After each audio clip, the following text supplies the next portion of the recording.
Let me know if the audio is okay this time, guys. I know it was rough last time. And this is on you now. Let me know if it's okay. If it's blown out, tell me. I don't know why every time it gets blown out. But you know. All right, hang on, guys. Give me one quick second. Let me know if everybody's all right. All right, let's kick this in. If you guys are ready to get into this, type ready in the chat. Let's do this old school style like we used to do it. Because I got to fill time, guys. Don't you get how this works yet? All right, let's take this off the screen and let's do one of these. Bada bing. What's going on, everybody? Welcome. Adorama Event Space. I'm Seth Miranda. This is where you can find my work. So if you're wondering who I am, what I even shoot, right there is where you can find it. Where am I? You know what? Let me do one of these. Bada bing. And let me do one of these because... All right, everybody's in here. Look at this. Look at this. Roger, Heidi, what's going on? Joe, Rick, Dan Arango's in the chat. What's going on, man? Hope you're doing all right. Susan, Edgar, Melanie. All right, cool. So before we get going, I just want to let you guys know the schedule's getting stacked here at Adorama. So check out that QR code. It'll take you to the Adorama events page. Wednesday, Peter Hurley will be here shooting what he always, you know, the headshots, the whole thing, the shebang. He'll be in the house live. If you're in New York, you want to come by 5 p.m. If not, right here on this channel, 5 p.m. Eastern, you can catch it live. Thursday, the Yoda of photography, Daniel Norton, makes his triumphant return back to the event space, 5 p.m., and that's Thursday. And just so you guys know, if you want to totally like bombard his social, it's his birthday, and make sure he feels very old about that. So go ahead, drop him a comment somewhere, tag him on something. My man's birthday. We love you, Dan. But he'll be here live, which he's, if you haven't noticed, he's only doing about once a month. He's doing like 3 times a day every week. So you got to catch him while you can. That's Wednesday and Thursday are demos. Now, next week, Wednesday, 5 p.m., we've got Michelle Harris doing 48 poses in 8 minutes. So if you want to learn flow posing, if you're doing something like weddings, events, whatever, and you just want to be able to get as many looks out of a human being as you can in the shortest amount of time and something that's a high volume, high rush rate, you might want to check out Michelle Harris. She is a Sigma ambassador, I believe. So I've seen her shoot live at some booths in, where was it? I think it was Shutter. It was at trade shows. She's great. Make sure you check that out. And she'll also be on Coffee with Creators in the morning. So Coffee with Creators, 11 a.m. every Wednesday on the main channel. All the other stuff is here. The live demos, although Dan is still on the main channel. I know it's confusing. We're bouncing you guys back and forth. Yeah, man, I got to rock the, this is an original Nintendo 64 shirt. It is broken in wonderfully, let me tell you. All right, so that's the spiel, guys. I hope you guys can join for one of those. Now, if you guys didn't know, over here, that's my Instagram. I've been leaving a question sticker every day I go live, so you can ask me whatever you want there, and then we can bring it up here. But we can absolutely, what's going on, Eric? We can absolutely answer questions from this chat as well. That's what I'm here for. And maybe as we go forward, I'll come up with an actual, you know, agenda when I come on here. But I like things to be kind of like on the fly. That's how I work. That's how I like to work, you know. But I'm going to answer a few questions. There was a question already off the bat from one of our OGs here.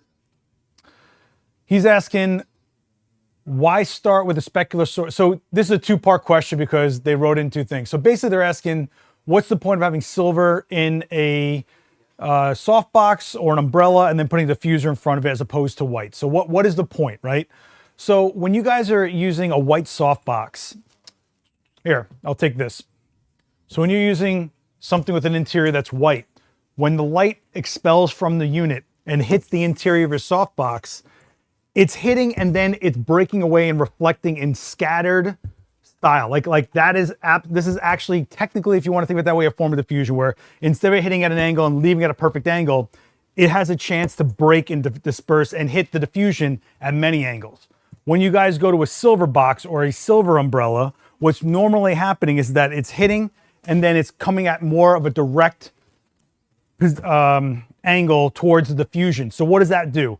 Well, long story short, you have a way less specular source, believe it or not, when you have a white interior.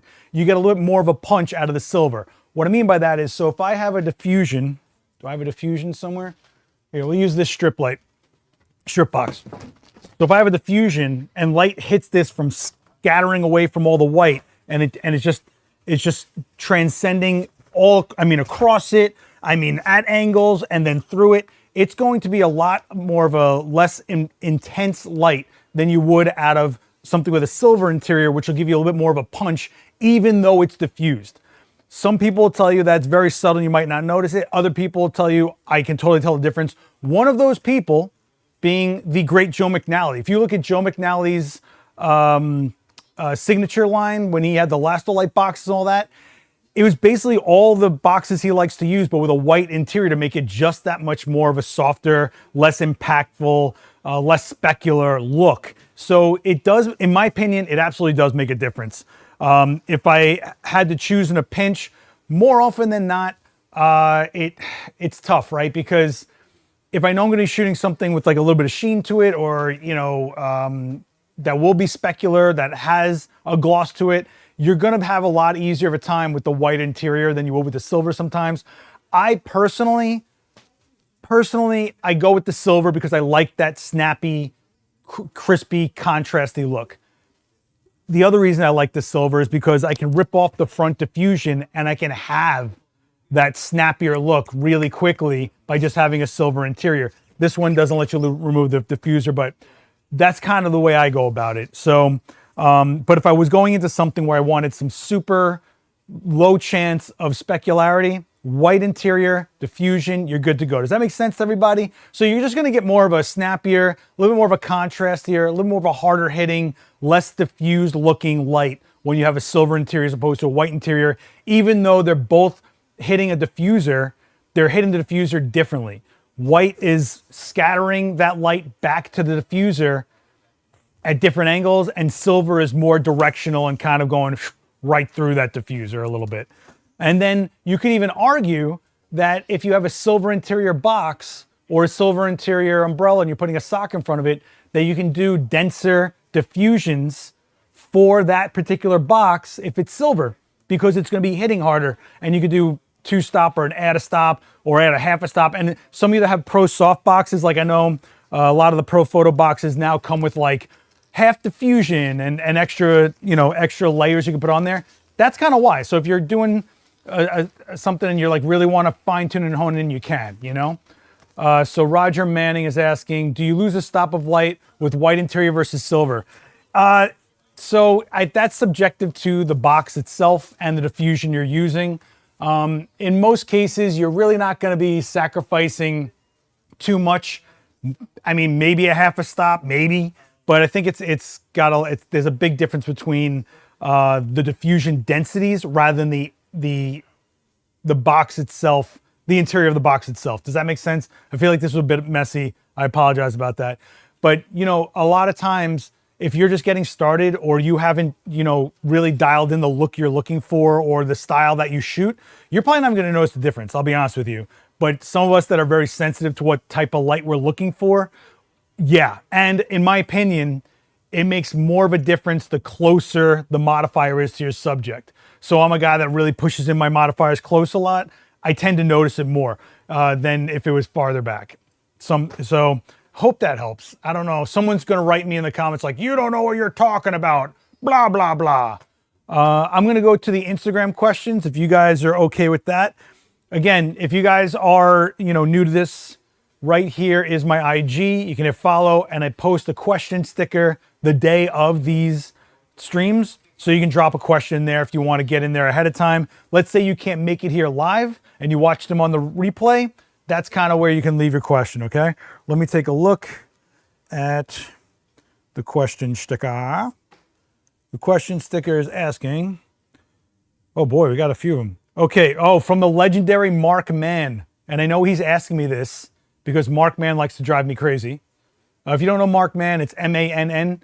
Incredible photographer, a lot of celebrity portraits, but boy, does he know how to just get character out of people and get them to relax. Probably the most charming guy in the game.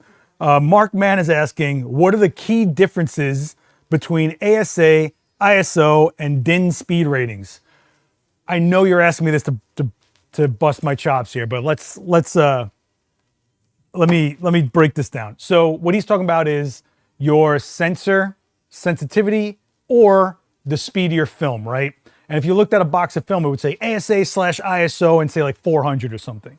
But if you looked at some older cameras that actually had the dial that you could set to ASA, ISO, or DIN, it would say DIN on it. So what's the difference? Well, ASA, I'm going to get this wrong probably.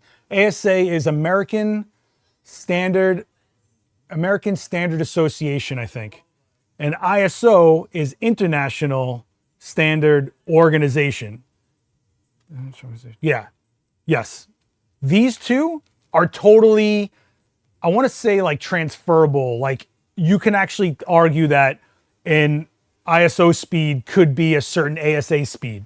I'm not sure about the math or what the conversion thing is, but you actually do have that being the same measurement, just with different numbers, kind of like metric to imperial or whatever. DIN, however, DIN is, I want to say Dutch, but I'm probably wrong. Am I right? Dutch? Yeah. It's Dutch, which is European standards, which is its own thing. It didn't really get as widespreadly adopted as clearly ISO did. I mean, we literally have buttons that say ISO on our digital cameras. And a lot of people tell you it's not ISO, it's ISO. And to those people, I say, I don't care. If you care more about acronyms and the way things are pronounced and stuff, then I don't know what to tell you. You're not shooting enough. I don't care. And that's not a shot at David Bergman. I love you, bro. But the reality is that most people are just pseudo intellects jumping into comment sections to be like, that's not how you say it. It's ISO, not ISO. It's like, you know what I'm talking about? Communication done. Mission accomplished. So ISO, International Standard Organization, ASA is American Standard Association. And that's pretty much all that means. So Mark, I know you tried to trip me up on that one, but come on, bro. Come on, bro. Come on, bro. Hang on, guys.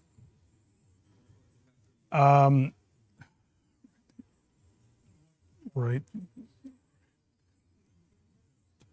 Sorry, guys. A lot of stuff getting put together here on the fly. So I'll take one from the chat before I go back into the IG questions. What are some things we can carry in our bag as far as skin products to help control those specular highlights? Honestly, there's Gary Hughes has something he uses. It's like a very translucent powder. And that's if you want to go that route. For me, I don't think I've ever seen someone that's really needed it that I couldn't mitigate with some sort of lighting solution. A lot of times what I'll do is let's say I have a 3-foot octa as my key light, but I'll always have another 2-stop diffuser like the Manfrotto Halo, and I'll keep that built on the side, and I will put it with a bit of a gap. I'll put it in front of this, and that means I get this diffusion, then another level of diffusion. And yes, you will lose a lot of light, but odds are you're going to cut down on that specularity pretty easily. But if you're looking for like skin products, I would honestly check in with some makeup artists, what they would use. Also, if you're concerned with something like that, hire a makeup artist. Get someone that can do simple makeup correction on the fly for you. And it might be completely worth the investment, and you build client lists together, honestly.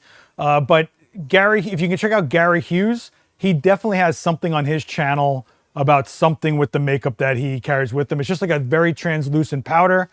I personally don't like doing it because if I don't get it like perfect, or there's like fallout of it on the eyebrows or something, that makes me way more psychotic than the actual sheen on someone. So I would rather have an extra diffuser panel on the ready to throw in front of my light source and then recalibrate really quick. So that's just my solution. But you ask 100 photographers, they'll give you 100 different solutions, right? But the sweaty, bloody zombies that I've had to shoot over the years or whatever, yeah, if there was too much sheen, it was more diffusion was my answer to that. Okay, yeah. All right, so. Yeah, so Steve is saying that in the TV studio they worked at, makeup artists have blot paper. And yeah, you can have tissue paper and just quickly sop up some grease on someone's face. What I would say with that is just watch with someone that might have a fair skin tone, because you could make their skin tone redder. and it looks a little irritated. Then you got to wait for it to calm down a little bit. So just, if anything, I would let them blot their own face, but you can definitely get blot paper, tissue paper works. Why am I saying rice paper? It's not rice paper, is it? Yeah, one of those things. So, and those come in a pad. You can actually buy a pad of blot paper if you wanted to. I've just seen it irritate skin that was fair. Like me, I would turn red, right? So just, you know, keep that in mind. All right. But yeah, I always, I guess because I'm a photographer and I always lean on the light, right?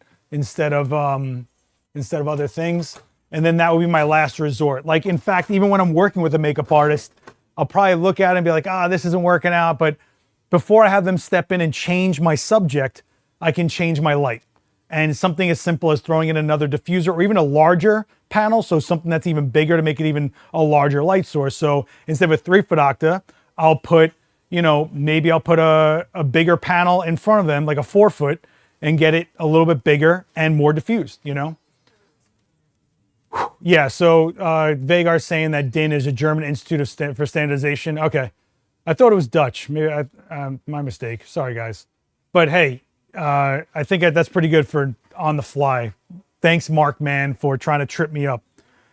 Leave it to your peers and colleagues to keep you sharp. I'll say that.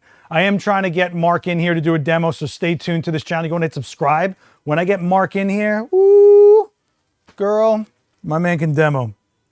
He's a lot of fun. He's one of those photographers that's just so entertaining, and he's such a charmer. You actually have to watch how he talks to the subject. That's where you get the most out of learning from him, is the way his demeanor, you know? All right, so let me see. Why can't I get to my stories? Okay. So Kathy, hey, how you doing, Kathy? You in the chat? I hope you're well. I know you're going through some things. I just know we're thinking about you. All right. Deutschland. Okay, so it's Deutschland. Okay. Not Dutch. Deutsch. Sorry, guys. At least I knew it was something with a D, right? I could have sat here and Googled it in front of your faces, but I didn't. I took a stab at it, right? Come on, guys. Come on. Lay off me. So Kathy's actually asking, do you ever shoot in studio using a tripod?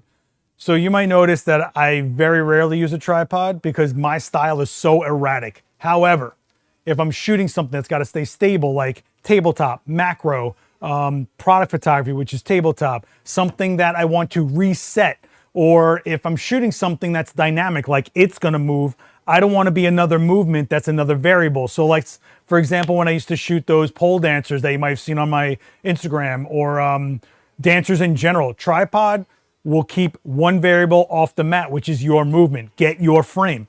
So I pick and choose when I use a tripod. Daniel, tripod all the time, every time, no matter what. Me, I am flying so fast, I think so erratic while I'm shooting, I end up picking up the tripod and walking with it anyway, and I got 3 legs knocking into everything while I'm trying to shoot. Never been my thing. So, hey, Kathy, I hope you're okay, all right? I just want you to know we're thinking about you. Just know that to me, a tripod is like a tool like anything else, and I'll pull it out when I need it for the application I'm going to use it for. That being said, you should all have a tripod that you trust, that you're with. Personally, I like tripods that go lateral. And what I mean by lateral is they can actually not just go up, but across. So like this Manfrotto 055, you probably see me and Daniel use them a lot. Well, if I just hit this, it becomes, whoops. Oh, it just broke. Perfect. Nothing like, you gotta be kidding me. There's a collar in here that just cracked in half. That's probably why it's in the event space, because somebody said, I bet you this one's broken. Either way, it would go this way. Oh, nah, it's all right. Oh, you gotta be kidding me, man. Either way, it would go this way. That's lateral. I'll figure this out. Yeah, that's cracked, right? Yep, that's cracked. This is what happens. I get handed down stuff that people know have a problem, and it ends up here, and then I'm here live looking like a jerk with you guys. It's all right. It's all right. Let me see if I can. Man, that sucks. That sucks. This plastic collar's broken. Oh well. So come on. So that's it. It would be lateral like that. And then I can shoot to the floor. I can shoot over a table, stuff like that. Man, that's not stable anymore. And then I can drop it down. All right, I'm gonna replace that one part. Other than that, this tripod's been great. Me and Dan have been using them for years. Manfrotto 055. And every time Dan's live, this is the tripod he's using. So you guys always ask that. That's pretty much what's going on. And the ball heads are great to have also. Just leave for someone else to touch it. That way you can blame it on them. Yeah, that's how it ended up here. Do you get that? That's how it ended up on me, guys. Come on. Come on. But just so you know, any special feature you look for on a tripod is going to sacrifice something else. Like if you want it to go flat to the floor, it might not be able to do a lateral like that because it won't have a center column, right? So, you know, there's always something. Think about what you really want in a tripod, what you're going to use it for, how you're going to use it, and then you'll be able to make your decisions accordingly, all right? I'll buy that tripod for $350. For $350, come on, bro. I can go to Brooklyn right now and get at least, come on. I'm not even going to put a price on it. I'm not going to do this. I'm not going to do this. I know that tripod ended up here because of that reason. Someone said, oh man, something snapped on it. Put it in the event space. Seth will use it for something else. And then the second I use it for the thing that was going to that broke, we show it, right? Probably why it broke. Yeah. Oh, I'm sorry. So Kathy, does that answer your question? If you need to take away a variable of your own movement, or you need stability, or you're going to do something that's repetitive, tripods are really great for that. And I recommend everybody gets. People skimp on tripods. I don't know what it is. Some people will spend like thousands of dollars on a camera, get this lens, memory cards, all this stuff, and then they go, tripod's just a bunch of legs, right, Bill? They always skimp on the tripod. Yeah, he's doing this. And then what's on top of that skimpy tripod you spent $30 on? You're thousands of dollars. What are you, crazy? And what if I told you that some of those tripods might not even do their job? If the wind starts shaking and you don't have a stiff tripod and it starts flexing, what's it doing for your long exposures? What are you doing? What are you doing? Never skimp on grip, and that includes tripods. Okay, guys? Pick and choose your battles, but a tripod can last you forever, no matter what camera you buy, no matter what lighting you go into, no matter what subject you shoot, video, stills, whatever. You know, I think you guys are killing me with this stuff. And also investing in a good head. Me and Dan like these hydrostatic heads. They're very expensive, but boy, do we rely on those like crazy. But you know, it's only as good as your weakest point. So be good on that, all right? All right. Never, yeah. All right. I'm glad you guys are having fun with my vernacular. Thank you. Are you from LA? Is that why the way I talk is so novel to you? Is that what that is? You know? Carbon tripods are great. They save you weight. They're pretty stiff, but they are significantly more money. So just know that going into it. All right. So, man. All right. So Kathy, you have another question. Kathy is asking, any Smoke Ninja advice? Can you demonstrate any of the uses for it? So I'm not going to do that in here. I don't want to set off anything. I don't want to cause any problems in the store. That aside, Lindsay Adler has plenty of videos on it. Gavin Hoey has plenty of videos on it. And if you don't know what we're talking about, it's one of these guys. The Smoke Ninjas are available here for sure. They're a pocket smoke machine that lets you change the tip for different densities, different spreads, stuff like that. Pretty much when it comes to smoke or fog, and they're different. Smoke, fog, haze, all different. Totally different things. You have to realize that when you're shooting, you can't light air. If you shoot a black background and you can throw all the light you want, you're still only going to be capturing what light reflects off of, which is your model. If you wanted the atmosphere to show, you could. This is a fog machine in a can. So it only lasts a few minutes, but it's $14. You don't have to worry about plugging anything in or charging any batteries or whatever. It's a good thing to have in the studio on the fly. I keep it in my local kit case, and I call it my local kit case because I can't fly with this, right? So if I have a job in the city, I know I have a can of this in there, and you can just very easily, you know, create some, look at the haze right there. If you guys want to see a really good use of this, Joe McNally has a video on this channel. Look at that. You can see it right there. That wasn't there before, right? You can't light air. Check out Joe McNally's compilation video on this channel. And he uses this while everybody's got their hands in the air in the crowd. It was awesome. I mean, Joe totally uses haze and fog a lot because Joe likes old Hollywood, and that's what a lot of that was, right? You know, there's a lot of different things you can do with it. Make sure that, one, your subjects are okay with being in an environment where it's there. Some people heavy asthma, whatever their issues are, make sure they're okay with it. Two, check if it'll set off any smoke alarms, which you do not want to have happen. I was at a theater with Joe McNally, and he set off that fire alarm every 5 seconds. But Joe also called the firehouse and made sure they knew this could happen. I'm over here now. This is what's happening. And so they knew that every time it went off for the next 3 hours, it was Joe creating a mess, right? But if you want, these are like 14 bucks a can. If you buy 3 or a 6-pack, they save you a little bit of money. I like these because let's say I'm shooting something and I don't like the way the smoke is looking or the fog is coming up. This is gone in a few seconds. Look, it's gone. But the smoke machines, they're going to hang for a little while and you're going to be committed to them. And that might be a benefit to you if you're someone that definitely wants to look but doesn't want to keep on having to spray, right? You know? Ooh, doesn't want to have to keep on having to spray anything, right? Just you know, pick and choose what you're looking to get out of it. If you need it to linger a little bit longer, it's probably worth going for the Smoke Ninja, but you're gonna be looking at like 150 bucks, 200 bucks in that direction. This 14 bucks when you need it. And you know, but this is it. Like that has different tips. The Smoke Ninja has different tips and different densities and different spreads and all that stuff. This is like what you see.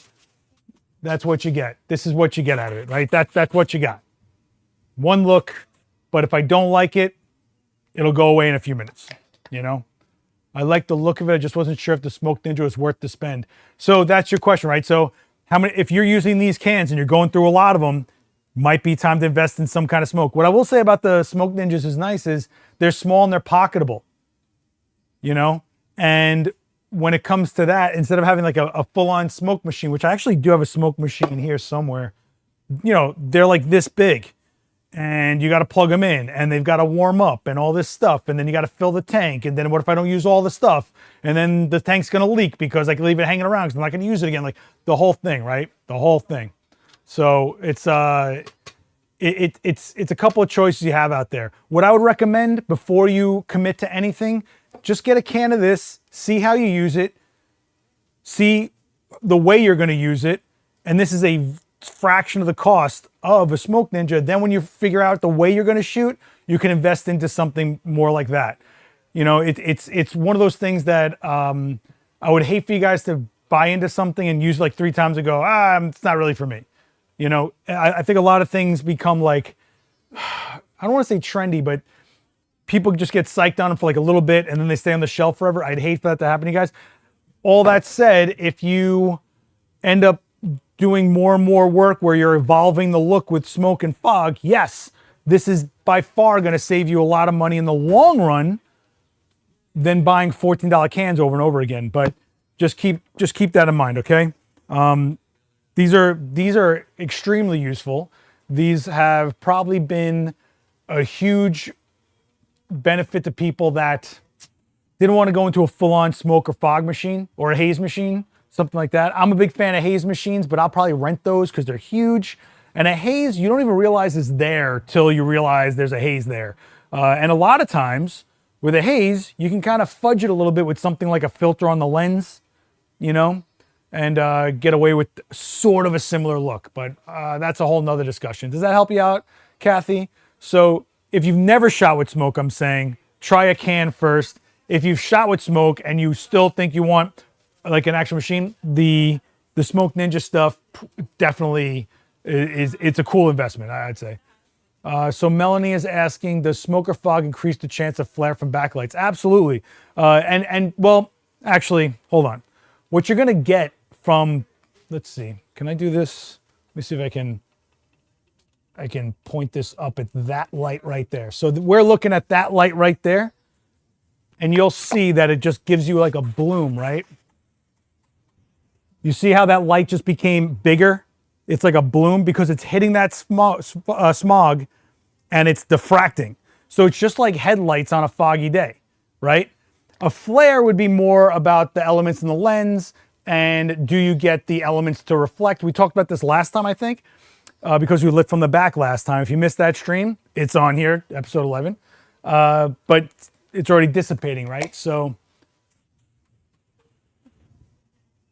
I can't even see because my eyes are blinded, but you guys see what's happening there? So it's not so much a flare as much of it's a diffraction. It's actually the light spreading up, breaking apart, and reflecting through the fog itself, you know? If you're looking for a specific flare, that's another story. Flare is different. I think we call anything that's like weird from a light source flare, and that's kind of not right. Does that answer your question, Melanie? I hope it does. I don't know if I'm answering anybody's questions today. I feel like it's a ramble day. You know what I'm talking about? One of those days. Oh, okay. So let's go back to the question sticker on Instagram. So, oh, Dan Arango, what's going on, man? Can you talk about how you use multiple small modifiers and strobes for control? What do you mean by that? Exactly. That could be a bunch of different things. Bloom is the right word. Yeah, bloom. I'm a fan of bloom. Flare is such an impactful thing phenomenon to have happen in your shots that you have to be wanting it in those shots, you know. And I'm a fan of flare, but not in every shot, right? This is weird.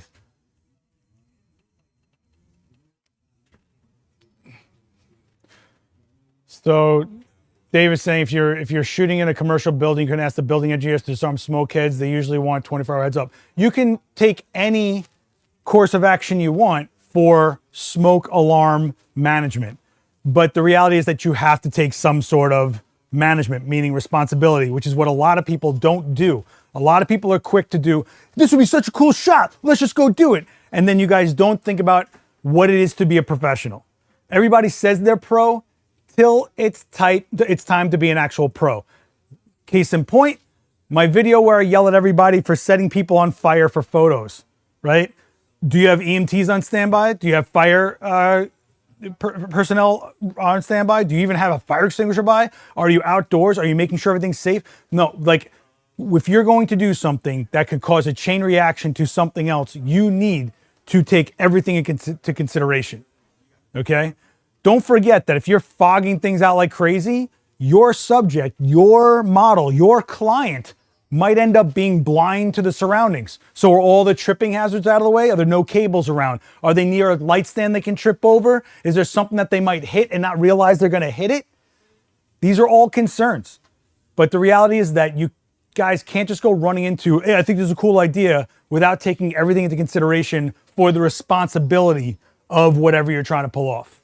And so Joe McNally going, hey, fire marshal, this is what's happening over here, just so you know about it, you know? Oh, you'll get worse than $2,000 if they show up. I mean, and depending on your record, you might be seeing some other things happen. I'll just say that. Everyone's a pro until they got to actually be a professional. And part of bringing in a pro is these considerations, these things that we would worry about, the insurance on the set, the insurance for your client, for your crew, right? You don't want to mess around. And I think it's crazy that we're in this era where people are just like, I'll go shoot on the train tracks. Like, what are you doing? What are you doing? Stop. If I'm the one that has to be the adult in this situation, there's a problem. All right? Let's just say it like that. All right? Dan Arango, if you're in the chat, what did you mean by that question? I'm not 100% sure. I mean, you could say J.J. Abrams, everything has flare. J.J. Abrams, any sci-fi, anything shot in space has flare. Like, are you kidding me? There's so much flare out there. But there's a difference between the lens being reflected from the elements being reflected inside the lens versus light transcending across the front element to create more of a fog flare. There's different things. What comes out of a smoke can or machine gunk up the lens? Does what comes out. So anything that creates smoke or fog, one way or another, will leave some level of residue. And the level of residue is based on use case, right? So yes, most cases with anything that's electric, it's burning glycerin. That's really what's making the fog. It's burning glycerin. It's burning an oil. And it's a vegetable-based oil. They even make scents and flavors, you know, for like bar mitzvahs and stuff. You get like pina colada fog. Anyway, yes, it can leave a residue. If you're in a small space, if with very slick floors, they will get even more slippery as you use fog. It can definitely get on your lens. If you're spraying it directly to the lens, absolutely. If you're a psychopath about clean lenses, yes, there could end up being a film on your lens over time, but it's not like, oh, it's murked with grease on it. It's not like that. But yes, fogs and smokes and all that kind of stuff, there is something left behind, okay? Does that make sense to you guys? Is any of this helpful? I mean, we got 75 in the chat, 33 likes. If you guys could hit like, I'd appreciate it. And if you're new here, hitting subscribe and the bell, because we're always live on this channel. You want to hit the bell so you're notified when we go live. Like on Wednesday, Peter Hurley going to be right here, right where I'm standing, going shebang. Do you want to miss that? Do you want to miss hearing this guy say shebang? Dan Orengo saying, you said you used lots of small light sources before, small mods. So, okay, I get what you're saying. Okay, so let's pretend this is a small light. Let's pretend this is like an A2 or a speed light or something. Let's say this is a small light, okay? So if I'm using a small light source that's got a smaller spread and I'm controlling my world, right? Remember when we shoot the first frame, it's a black frame, right? When we did this, when we shot with Quinn last time, we did a black frame, right? And then we introduced light. And then where there is no light, I can put light. So if that's the case, if I have smaller light sources that are tighter, that aren't huge 5-foot umbrellas or huge 5-foot octas or 8-foot panels bathing the entire setup in light, if I'm just targeting my model, the back of my model, the background, you know, you can really mitigate what the look comes out to be. That's why when you see me and Joe doing videos, the background has gels on it because we can. There's no light back there because we're lighting in zones. Lighting in zones can change everything. You know, this is one light, but where there is no light, we kept putting light by bounce and reflector. So if you have smaller light sources and you can carry multiples of them, as opposed to carrying one 600-watt light because it's so heavy and it takes up so much room in your bag or whatever, you take up 100-watt lights. Marav, can you get me the A2? Do you have an A2 around? Or the Evolve 100 or anything like that? Hold on, I'll get you guys one. So if it's something I can carry 3 of, then that means I can light my subject, I can light the background, I can light the ceiling different. I can do all sorts of stuff differently if I want. Did I just wreck that for you? Okay. So this is a style choice, right? And I am totally down with people that want to say, I have one giant high-powered light source. I totally get that. But in the end, for me, I wouldn't mind having the ability to zone light how I want. So let's say I'm in a, thank you so much. I can carry 3 to 5 of these in the space that I would take 2 lights of a bigger power. And if I'm creating light, if I'm setting my exposure to be black, let's say I'm in a warehouse and there's windows. If I want, I can have a strobe outside pumping light through that window with an orange gel, make you think it's sunset. Then the rest of the place is dark. Well, where there's no light, I can put light. So if Quinn is in that scenario, orange light coming through nice and warm, she's silhouetted. Now here's another light. Boom, she's lit, sculpted how I want. Well, maybe I want to make it so that the background has a bit more of a surreal feel to it. And I blast it with, I don't know, like a teal gel, because teal and orange are so popular. So I can have the windows giving me a time of day, the background having a surreal feel to it, and our model completely lit really nicely. And having a lot of small lights lets you do that, because you're going to have them on you, as opposed to having instead of having like 5 larger lights that are going to be harder for you to carry by yourself in a backpack, whatever. So that's kind of where that comes from. Also, you're going to have to be used to working with lower powered lights, as opposed to having all the power in the world to mitigate situations. If you're trying to overpower the sun, no, you're not doing it with this.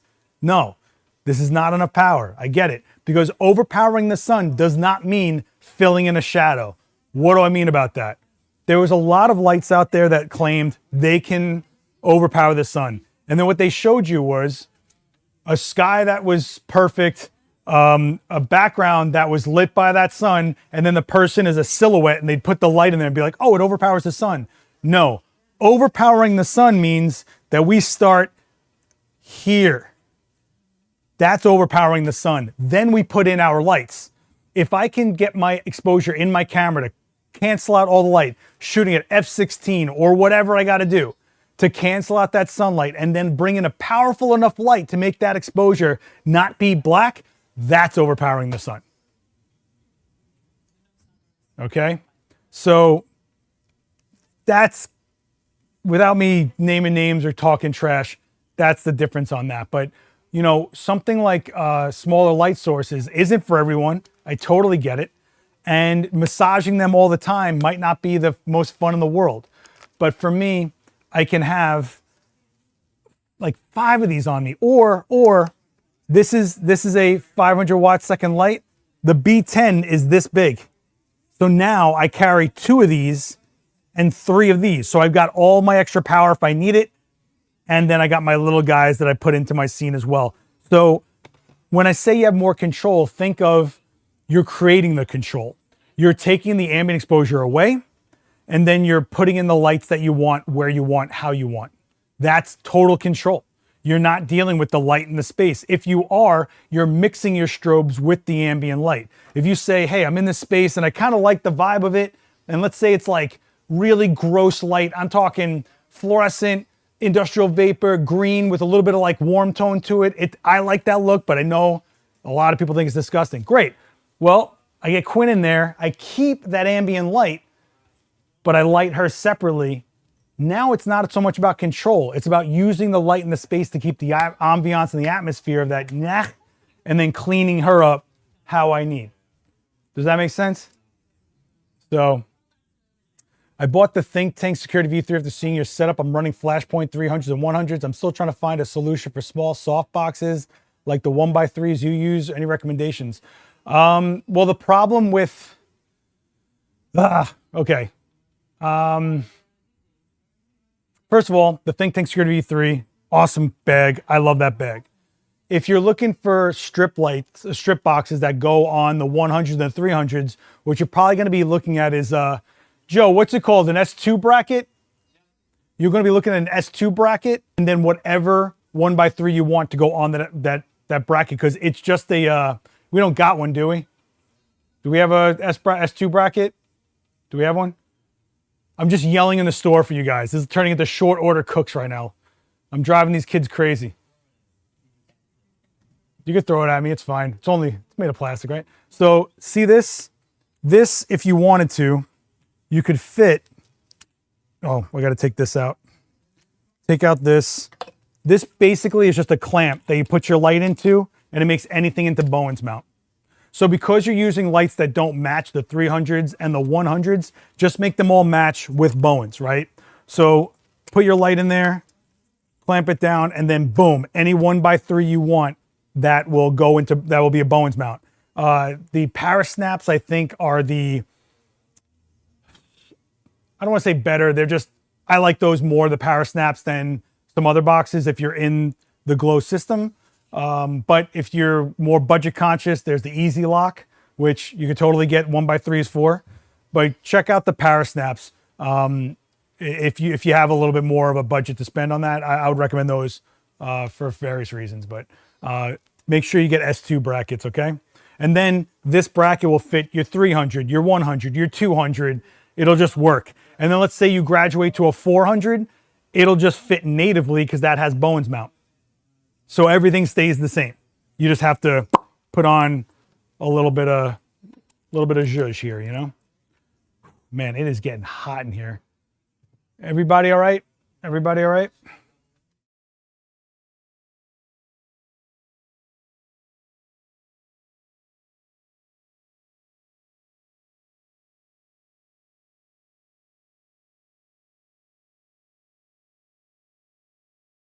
Sorry guys, I'm hitting buttons. All things are going wrong. I'm pissing Joe off. You know, it's a whole thing. It's a whole thing. If you come to Adorama, make sure you ask for Joe. He loves long, slow questions. Loves them.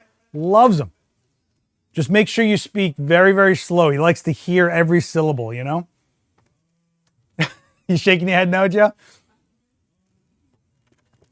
Kathy's saying, I've heard people say that often that their light overpowers the sun, but I never really thought about what it meant. Now I know. Yeah, there's a difference between filling in a shadow and canceling out light. Big difference. If you are overpowering your ambient light, it means that you are able to shoot a black frame and then add your own light sources that can make an exposure after you create that black frame with the exposure set in your camera. We do that every time we shoot live. Every time. We shoot a black frame to cancel all this out, but we're using strobes that are powerful enough to bring us back to that exposure with the light we create, right? Yeah, Brad, it's an awesome bag. I have like 4 of them that I've been beating the hell out of forever. Though I love the portability of the Evolve 100, the 200 bare bulb is hard to beat, brother. Well, it depends. If you care about having bare bulbs, some people don't.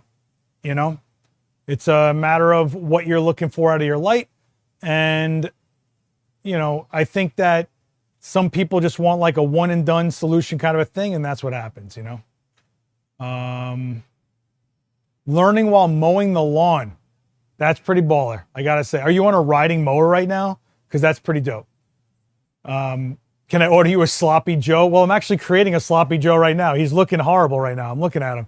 Get off the floor, Joe. What are you doing? You're in public. Anything else, you guys? I mean, we just blew through 50 minutes. You believe that? I did just buy this, which is the Nikon 135 Plena. It's beautiful. I was going to maybe shoot with it, but I think we're running out of time here, maybe. I don't know. Maybe we'll get into it. I was thinking about shooting Quinn this way into the store so we could see how blurry and out of focus it gets. If you guys want to get into that, we can, but I'm gonna have to cut it. I don't want to go too late today. I'm sorry. Black frame is a lot harder to do with constant light, is right, because what is a constant light? These are constant lights. Everything's a constant light. So your constant light, if you're trying to black out the frame, needs to either be in an environment where you're controlling the environment, meaning shutting off the lights or dimming them, or blocking them with flags, or getting those constant lights close and higher power so that you can still mitigate. However, some people seem to forget your models, your clients, your subjects are human beings that don't want these crazy light sources in their face. So your best bet is to work in a controlled environment rather than cranking power up on your lights, okay? If you can do it, if you can do that. You guys want to shoot the Plena? Okay. Quinn, can I get you over here? Yeah, no problem. No, I'm not going to light you on fire. That's for suckers, you know? So we're going to shoot this way, I think. And I'm going to give myself a good amount of distance because, you know. All right, let me hook up that tether. Is everybody doing all right? We're at still 75 people in this chat and only 43 likes. Are you not entertained? What is this? What are you guys doing to me? So we can actually make a decision here where we don't have to block out the lights. Check this out. If I want, I can use the lights in the space as her hair light. But I'll tell you right now, she's matte white paint, she's still going to show up and not be totally silhouetted. But we can work with the ambient light instead of canceling it out. So why don't we start playing some games here, yeah? If someone said Z6 III or Z8, which would you go with? I'm at a crossroad. Two different cameras, buddy. Do you need the resolution or not? Ask yourself that question. Do you care if your camera, this is a Z8 by the way, do you care if your camera's a little bit bigger or not? Do you care if you have a flip out screen or not? A fully stacked sensor versus one that has a mechanical shutter. There's a big difference. So you're gonna have to really decide what type of photographer you are, what you're looking for out of your tools, and then make your decision accordingly. All right? Do you have any talking video? Do you have any videos talking about copyrights? David Bergman, I think, does. If you go to the Ask David Bergman playlist, I'm almost positive he has a copyright video. If not, I'm sure he has one somewhere. But that's a good question. I actually am trying to get a lawyer to do a talk in here about rights. Stay tuned for that. I'm working really hard on trying to figure that one out. You know, I want to get you someone credible. I'm working with Teresa, our all-powerful Teresa. She's trying to get us someone that has a relationship with one of the, what do you call it? The photo organizations like APA or whatever, something like that. Okay, so let me go over to the tether. Turn my camera on, that might help. Allow. And let's see what we got here. Okay, so I'm gonna grab a, because I know that we're not gonna be using ambient light. I'm gonna use strobe at some point, and we'll mount the light when we get there. Okay, so let me turn off this. So, really? Wow. So at 1.8, I'm gonna see everything, watch. So this, I'm gonna make you guys dizzy for a little bit. This is the exposure at 1.8 with no strobe on. I'm not even, look, if I close down, you can see it start coming in. Right? So that's F8, we probably start getting some control, but we lose that background, right? So if I just shoot like this, we are getting all the ambient light. But this is a perfect example of what to do if you want to get a shallow background, right? If you want a shallow background, but I want to make the ambient light darker. So if I put in a higher shutter speed of like 800th, I know that I'm going to have to be, oh, let me take a photo. That would help, right? So at 1.8 at a 200th of a second, we get this, right?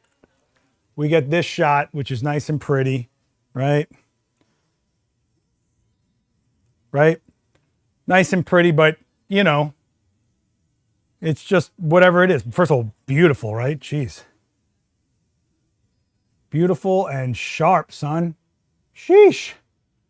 So we got choices here. I can either use the ambient light or throw in a strobe. If I throw in a strobe, we're probably going to go into high-speed sync if we want this ambient light in the space to be mitigated with.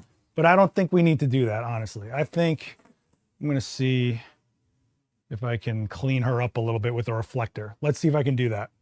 So let's get, let's see if this will clean her up a little bit. Nah, not so much.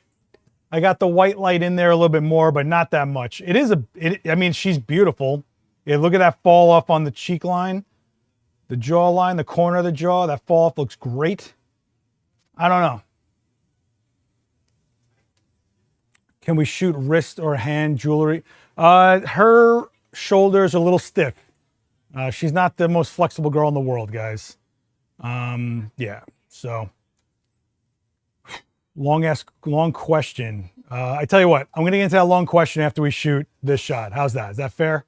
Before I start getting taken off track like 16 times while we're doing something. All right, so let's put a strobe in here. I'll take one of these. I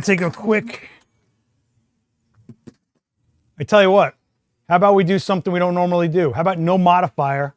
And I'm going to rip the light off of the projector. Why?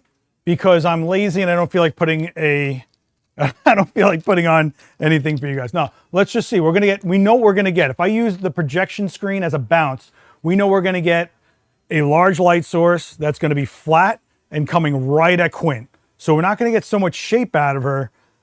We might actually, depending on, it's tough because she's painted white, so it's tough sometimes. Let's see what we get with that. If we want to sculpt her out, we can always put on a modifier and work from there, you know? So let's see what we got going on here. Why is Capture One not showing the lens info? Oh, because I have it zoomed in. If I go into Capture One, you see it here? Oh, sorry guys. You see it here at the bottom? So you don't see the lens info when you are in the live view mode because I have it zoomed in. Sorry about that. All right, so let's do this. Let's throw this light straight up behind us into, just go straight into this, all right? Let's see what we get. I don't know, could be amazing, could suck. Either way, we're doing it, right? So we got boom going into that, right? Let's take a look. I'm gonna throw this into TTL, we'll see what we get. Bada bing, we'll do this, and we will shoot Quinn. Wow, did she clean up pretty quick, huh? Did she clean up pretty quick or what, guys? Look at the difference. Also, I'm pretty sure that strobe is going everywhere. Notice behind her got a little bit brighter too. Now let's say I want to dim that background a little bit more, but keep it shallow. This is a perfect situation for high-speed sync pretty much. In fact, I'm only at 4.5 on this strobe because I'm at 1.8. Let's talk about your high-speed sync really quick. So with high-speed sync, it boosts the power of the strobe all the way, and it's going to pulsate that strobe. It's also going to make the flash duration longer so that it can do what it's doing. Because of all that, if I start closing down my lens, all that power just gets choked and it won't even get an exposure. But because we're at 1.8, we're not shooting at 2. We're not shooting at 4. We're not shooting at f6.3. We're shooting at 1.8. I have a fighting chance of all that power working out, which is what a real scenario for high-speed sync would be, where you want to keep your ambient exposure down, keep that shallow look going. And that's really where it excels, okay? So let's make this background a little darker, right? Let's go into the live view and let's take a look at this, right? So if I want, and I start cranking up my shutter speed, I can see how dark that background starts getting, right? This is 1.8. I'm sorry, this is 1.8 at flash sync right here, right? And then this is choking the light out of it. So I'm gonna go for an 800th and see what happens here. Let's take a look. Oh, you know what? I wasn't in TTL, so that's gonna be a bad frame. Let's do that one more time. I'm talking too much. Let's take a look. Let's see what happens. Boom. Shallow, sharp. This is before I put it into TTL. Like I said, it's not going to be on exposure. But now we have the same shallow look, but that background's completely murked out, right? So if I wanted to, and I did a vertical of her where she's so beautiful, and then I put it, that's at the 800th, and then if I drop it back down to like a 1/60th, we're going to get this. Boom. All with shutter speed. All with shutter speed.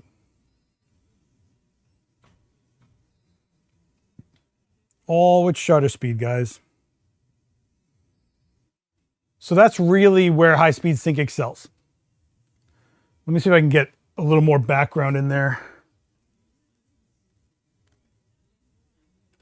Take a look. Beautiful. Beautiful. Beautiful. Beautiful. you know? So let me see if we can get a little wider on that. Let's take a look. That's sharp, man. That's sharp, man. And then you can see that just melt away. Boom, melts, melts, melts, right? But if I wanted to, if I wanted more control, I can crank this shutter speed up. I don't know, let's do 1250 and turn that background pretty black, I think it's gonna go. Let's take a look. Yeah, so now that's my choices, right? All with shutter speed and because of high speed sync. Now what I want you to also notice is, see how she's warm in this one compared to this one? That's because we have ambient light mixing in with the strobe on her quote unquote skin. So that's another reason you might want to get control, is keep truer colors, right? Makes sense? You guys with me? Have you used this lens on a shoot yet? No, I haven't. I haven't. I was debating using it on my mom because it was Mother's Day. I was going to go hang out with her, but yeah, that didn't happen. So let me get some real distance here. Let's split the difference. We'll do like 3/20th of a second. We'll split the difference a little bit. Let's take a look. And this is just with bouncing a strobe off the wall, right? Look at how clean she looks. Look at how clean. Beautiful. Do you prefer to go to high-speed sync or pack NDs with you to avoid it? My first instinct would be go to high-speed sync just to use it, right? That's not going to stop me. I'm not going to put the camera down. I got to put on a lens, screw, you know. And don't forget, ND filters, you risk changing the color of your entire scene because that's a global filter, right? That's filtering both your strobe and your ambient light. So you got to be aware of that. Let's do a 500th of a second, see what we get. Yeah, nice and clean, real sharp. I mean, she's looking good, guys. She's looking good. So when people like say, I love high speed sync, make sure they're even showing you instances where high speed sync excels. And almost always, you're gonna have to be pretty wide open. I'm talking f4 or wider. You are struggling for power with your light when it's in high speed sync. So when you want shallow depth of field and you want to crank up that shutter speed to take down that ambient light or cancel out that ambient light, because watch. This is with no same flash, same exposure, no strobe. No strobe. This is the same shot with and without the strobe, right? If I was on exposure, it'd be a different story, but I'm underexposing this and then bringing in my strobe. But because aperture affects my exposure of my strobe so much, 1.8, 1.4, 1.2, you can fly with high speed sync. F2, F2.8, you're okay. 3.5, you're in there. But I'm gonna say beyond 5.6, you're pushing it. Once you're beyond that, you're gonna start looking at putting ISO up just so you can make an exposure. And then you're in this like crazy cycle of trying to make an exposure happen when you don't really need to. Most of the time, high speed sync is to keep that look shallow while dropping down the ambient light. That's really what high speed sync is for. If you tried to shoot, so let's try to shoot at I don't know. This is f8 at 1,000th of a second. Let's see if the high speed sync holds up. Let's see. That's TTL, guys. That's high speed sync at 1,000th of a second at f8. However, if I drop it down to f4, we're okay. But you see how we're destroying that background light? There's nothing coming in anymore, right? High speed sync wants wide open apertures. That's really what it's about. So if I crank this up with f2, we do that TTL again, same shutter speed, but now we're on exposure. I mean, look, you are seeing texture on white paint. That is dead on exposure right there. That is perfect. Perfect TTL. Perfect TTL. Perfect. I'm not even on the white balance I usually use. I'm on auto white balance for some reason. I don't know what the hell happened there, but actually, let's see what happens. I'm going to put it into 5000K, which I normally put it in if you guys follow me at all. Let's see what happens when that happens. Let's put on 5000K. Let's see if there's a color shift.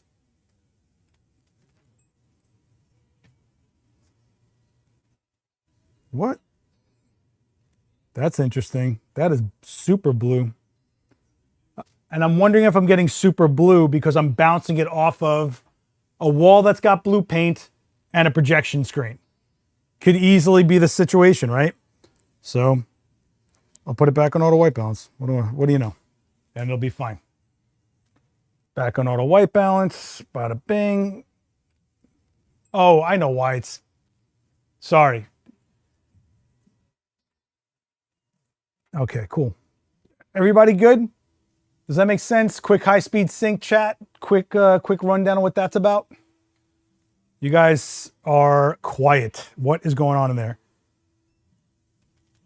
I've used high-speed sync to photograph flowers in my garden. Yeah, if you're looking for shallow depth of field and to not overexpose that background, that's your game right there. That's your game. This is a 1.8 lens. I can close down to 2.8, still get a pretty shallow look, and what was I saying? Well, I totally lost my train of thought. These live streams are not easy, I gotta tell you. I'm like talking to myself. All right, guys, we're past the hour, so I hope this was fun for you guys. Listen, this week, someone had a long question. That's right. I don't know where it is. I don't know where it is. And whoop, someone had a long question. Someone had a long question. I don't know where it is. Oh. A grid doesn't make the light harder, but isn't the hardness of light defined by the size of the light relative to the subject? A grid blocks some of the original size. Okay, no. So, blocks some of the original size, especially when you feather it. Okay, so, okay. Yes, Devin, that light was TTL. So, a grid doesn't make your light harder. However, a grid will make your light more contrasty. And because of that, it can have similar characteristics to a harder light. It's still the same size. It's still 3 feet. And yes, if you feather it, you're getting a smaller view of that diffuser, but it really is creating contrast more than creating a harder light source. It might have similar characteristics and feel, but technically the light is not harder. If the grid gets crazy tight, it can easily mimic a smaller light source because of how tight it's getting. But overall, it's creating more of a contrast. Does that make sense? Because it's what it's doing is it's negotiating the spread. If these grids are pretty wide, right? But if I had, these are, what are these, 50 degrees? 50 degree grids, right? But if I had a 10 degree grid, that's a very tight light. And then the light might get smaller. And then it might feel like a hard light. Does that make sense to you guys? So technically, yes and no.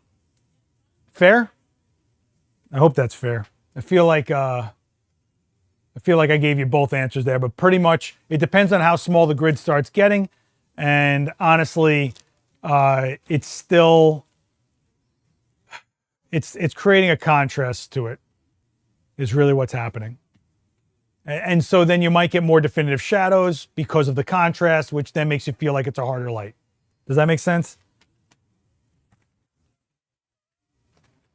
So yes and no. Is that fair? Yes and no? You know? No, I appreciate you guys. Listen, I come here and I'm like, I don't know what I'm going to do on Monday. That's every Monday for the last 12 sessions we've done this. I have no idea what we're going to get into. So do me a favor. And next week, hit up the question sticker on my Instagram and fill out some questions.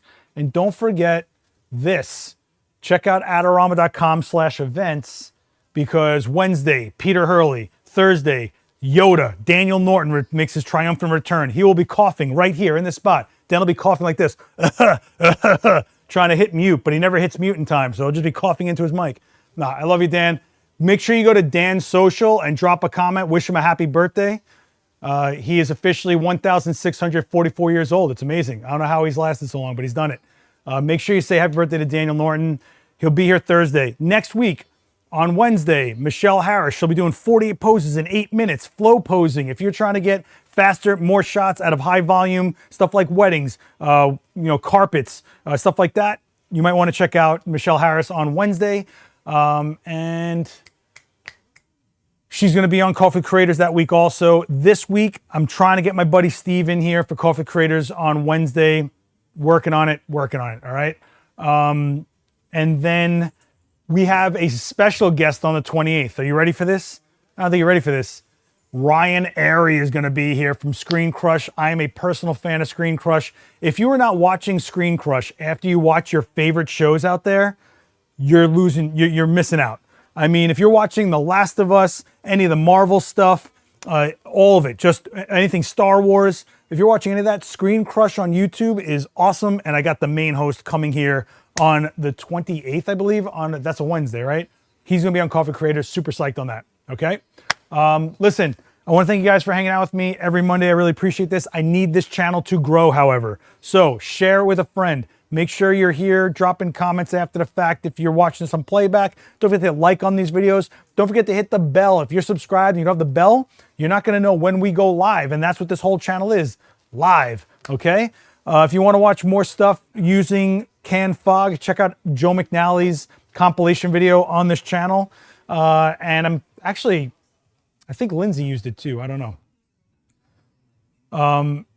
When we're going to get a guest host to interview you. You guys heard from me for 50 plus hours on that show. Do you need me interviewed?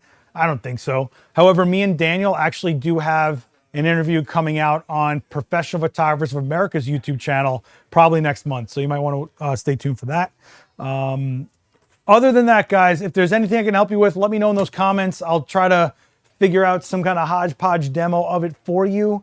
But I hope you guys have a great rest of your week. I will see you here Wednesday for Peter Hurley, 5 p.m. Eastern. Thursday on the main channel for Daniel Norton doing low-key. Is he doing low-key portraits? Yeah, low-key. So like dark background, stuff like that. And yeah, follow me up and hit up my YouTube channel if you're new here. I'd appreciate it. But for the most part, I feel like I said everything I had to say. There are some really cool streams on here that you guys might have missed, by the way. Last week, we had this company come in that was talking about how to get your book published without strangling yourself financially. Amazing. Go check out that stream. It's only got a couple hundred views. We can do better than that, right? We support, right? Charles Chesler was here, and he did single light headshots out of a backpack. I know you guys could use that. He was here last week. Go check out that live stream. And man, we just had a lot of stuff booked once we got back from the trade shows. And going forward, we're just cramming, crushing. So make sure you stick around, and I hope to see you in those chat rooms. Make sure you drop comments after the fact if you're watching on playback. That helps some huge. We got to grow this channel, guys. Do me that favor. Let's grow this channel. All right, guys. I will see you Wednesday probably, all right? Be good to each other. Later.